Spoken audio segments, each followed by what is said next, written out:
Hello everybody and welcome to the Speakeasy. I'm Zach. And I'm Jake. We are the Dirt Road Men. Clank. Clank, clank, clank. Boy, that's radically different. Yes it is. I took a drink and I was expecting that. Yeah, so we just filmed a Stag Junior review. Now we're here to review Black Bottle. And boy, howdy, is that a stark difference. But, Really good blended scotch. yep. If you want to hear the story behind why we're reviewing this scotch and not Ardbeg, go watch our Stag Junior video. I'll try to link it below. So Black Bottle, Yep. introduced in 1879 by Charles David, and not Charles Graham, and Gordon Graham. The Black Bottle, the bottle itself, was originally a German-sourced black glass until World War I forced them to get less German green glasses. Bottles. Glass bottles. We know what you meant. It's okay, buddy. In 1959, it became a little bit too popular and got bought out by Shenley Industries Incorporated. Why do you have Industries and then Incorporated? Of the USA. And soon became just a regular run-of-the-mill blended scotch. It lost all of its luster that made it famous to begin with. They didn't say what that Around what time was that? 59, around 1960. Okay. A lot of things kind of went sour in that time frame. Yeah. I mean, there was some good stuff too, but Yeah, automotive industry was on the up and up. Just kept climbing. yeah. So, fast forward to 1990, which is now owned by Allied Distillers, who worked really hard to try to restore the reputation and quality that it originally had. In 95, it was bought by Highland Distilleries, who made major changes, taking their malt from all the working Islay distilleries. It was the finest scotch with the heart of Islay, was their slogan. And it was kind of centered around Bunnahabhain. Really long word if you spell it out. Good to know. 2003, it was sold to Burn Stewart Distilleries along with Bunnahabhain. Twice now. Okay. They kept it kind of Islay-centered for a while. And in 2013, the master blender there, Ian Macmillan, Okay.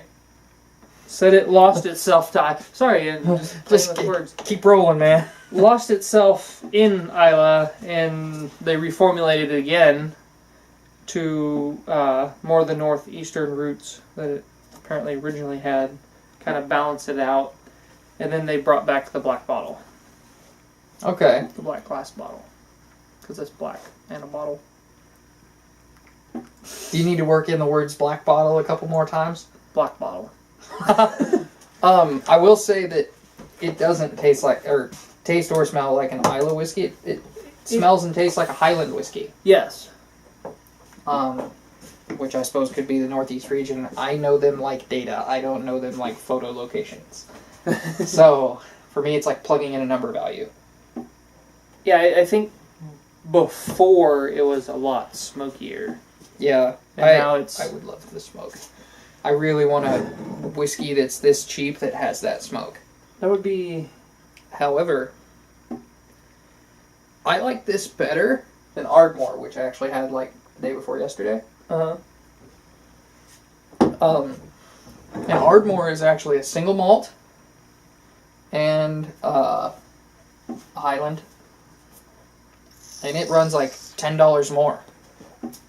And I got it because I was like, man, it's a single malt whiskey for $30. You did it and then you realized, didn't you? No, I did it on purpose. Oh, well, yeah, this black bottle was $20. And Also, as an Easter egg, you can pay an extra 10 and rent some cops to beat the hell out of it later. So.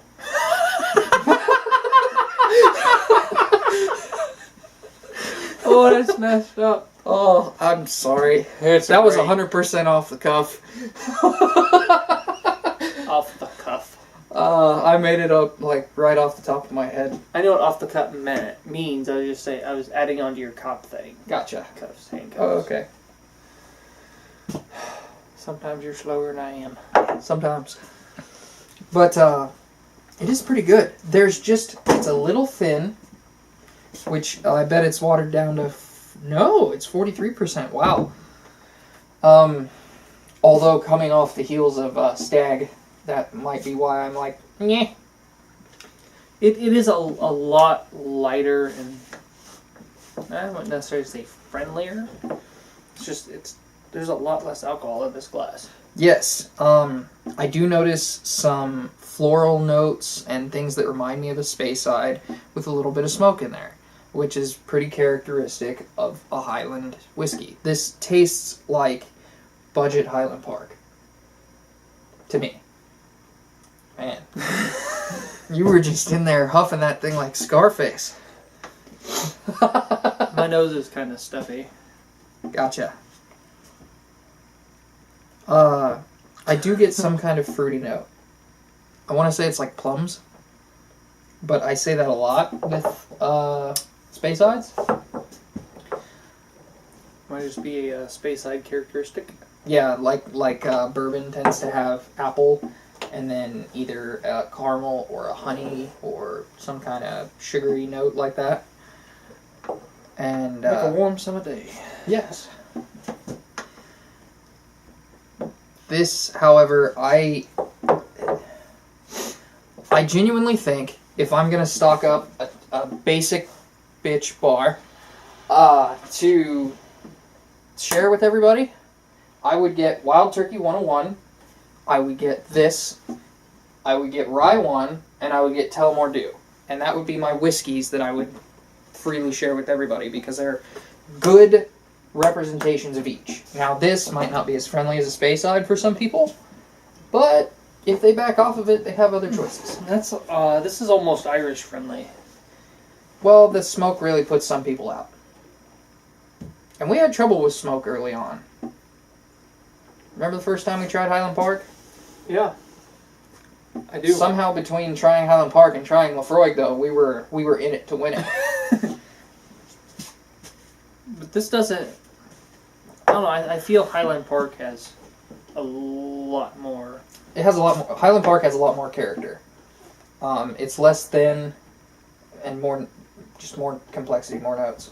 I was saying that. And a little more smokiness. That's what I was saying, is like it's got more smokiness to it. Yeah. But that's why I say it's like a budget Highland Park to me. Yeah. I mean, $20 versus $50. If I'm actually concerned about the amount of cash I'm spending, this would be a decent substitute. Yeah. I would give this a 7, which I think is pretty good given how cheap it is and what it is, because Scotch does not run $20 in America, or at least in Kansas. Not good Scotch. No. Dollar for dollar, this is the best, budget Scotch I've had. You know what this reminds me of? When I was dropping a little bit of Lafroig in that Grant's. Yeah. Might be exactly what it is. But I would pick this over Monkey Shoulder, for instance, which is one of the first Scotches we reviewed. And it's a really popular Scotch, and it's $10 more a bottle, and it is more friendly, but it's less complex. Yeah, I do like this more than Monkey Shoulder. Yep. But anyway, what would you rate it? I gave it a 7. 8. Really? 7, 6. I don't know. I don't know what I'd rate it. Pick a number. 7. Great. I'll just stick with 7s. Everything gets a 7 from now on. It's all 7s. We're just going to tell you what we think of it, and you decide whether or not you like it. Anyway, till we see you again, I'm Zach. I'm Jake. And we are the Dirt Road Men.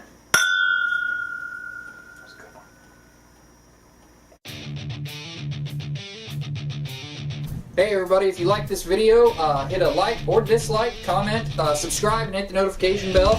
And if you really like what we're doing, check us out over on Facebook where we post every day.